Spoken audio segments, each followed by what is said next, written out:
चतुर्विंशो अध्यायः। गरुड़ के द्वारा अपने तेज और शरीर का संकोच तथा सूर्य के क्रोध जनित तीव्र तेज की शांति के लिए अरुण का उनके रथ पर स्थित होना। उग्र श्रवाजी कहते हैं, शौनक आदि महर्षियों देवताओं द्वारा की हुई स्तुति सुनकर गरुड़ जी ने स्वयं भी अपने शरीर की ओर दृष्टिपात किया और उसे संकुचित कर लेने की तैयारी करने लगे। गरुड़ जी ने कहा, देवताओं, मेरे इस शरीर को देखने से संसार के समस्त प्राणी उस भयानक स्वरूप से उद्विग्न होकर डर न जाएं, इसलिए मैं अपने तेज को समेट लेता हूँ।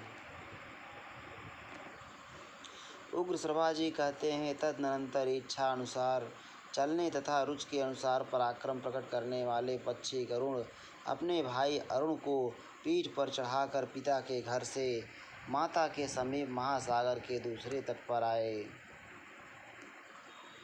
जब सूर्य ने अपने भयंकर तेज के द्वारा संपूर्ण लोकों को दग्ध करने का विचार किया, उस समय गरुड़ जी महान तेजस्वी अरुण को पुनः पूर्व दिशा में लाकर सूर्य के समीप रखाए।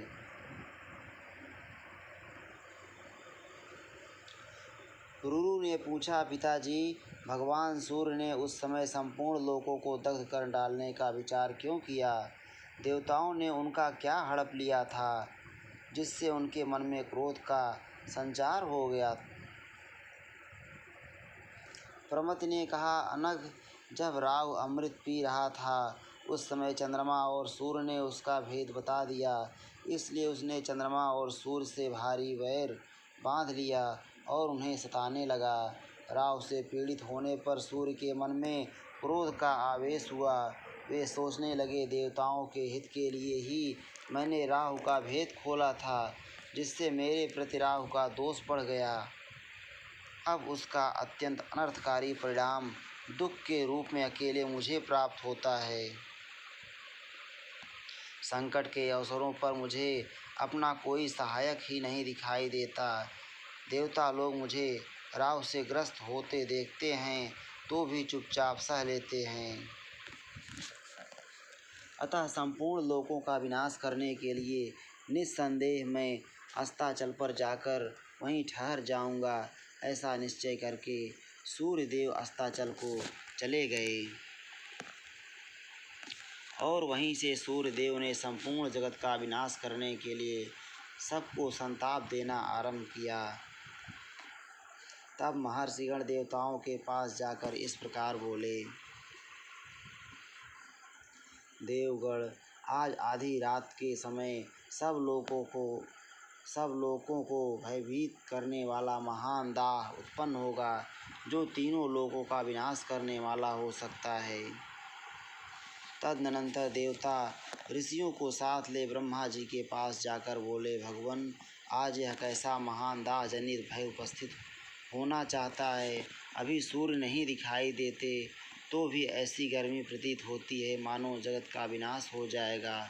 फिर सूर्यदेव होने पर गर्मी कैसी तीव्र होगी, यह कौन कह सकता है। ब्रह्मा जी ने कहा, ये सूर्यदेव आज संपूर्ण लोगों का विनाश करने के लिए ही उद्यत होना चाहते हैं। जान पड़ता है ये दृष्टि में आते ही संपूर्ण लोगों को भस्म कर देंगे। किंतु उनके भीषण संताप से बचने का उपाय मैंने पहले से ही कर रखा है। महर्षि कश्यप के एक बुद्धिमान पुत्र हैं जो अरुण नाम से विख्यात हैं। उनका शरीर विशाल है, वे महान तेजस्वी हैं। वे ही सूर्य के आगे रथ पर बैठेंगे, उनके सारथी का कार्य करेंगे और उनके तेज का भी अपहरण करेंगे। ऐसा करने से संपूर्ण लोकों, ऋषि महर्षियों तथा देवताओं का भी कल्याण होगा। प्रमति कहते हैं, तत्पश्चात पितामह ब्रह्मा जी की आज्ञा से अरुण ने उस समय सब कार्य उसी प्रकार किया। सूर्य अरुण से आवृत होकर उदित हुए। वत्स, सूर्य के मन में क्यों क्रोध का आवेश हुआ था, इस प्रश्न के उत्तर में मैंने ये सब बातें कही हैं। शक्तिशाली अरुण ने सूर्य के सारथी का कार्य क्यों किया, यह बात भी इस प्रसंग में स्पष्ट हो गई है। अब अपने पूर्व कथित दूसरे प्रश्न का उत्तर सुनो। इत श्री महाभारते आदि पर्वणे आस्तिक पर्वणे सवपर्णे चतुर्विंशो अध्याय। इस प्रकार श्री महाभारत आदि पर्व के अंतर्गत आस्तिक पर्व में गरुण चरित्र विषय 24वां अध्याय पूरा हुआ। श्री राधा वल्लभ लाल की जय।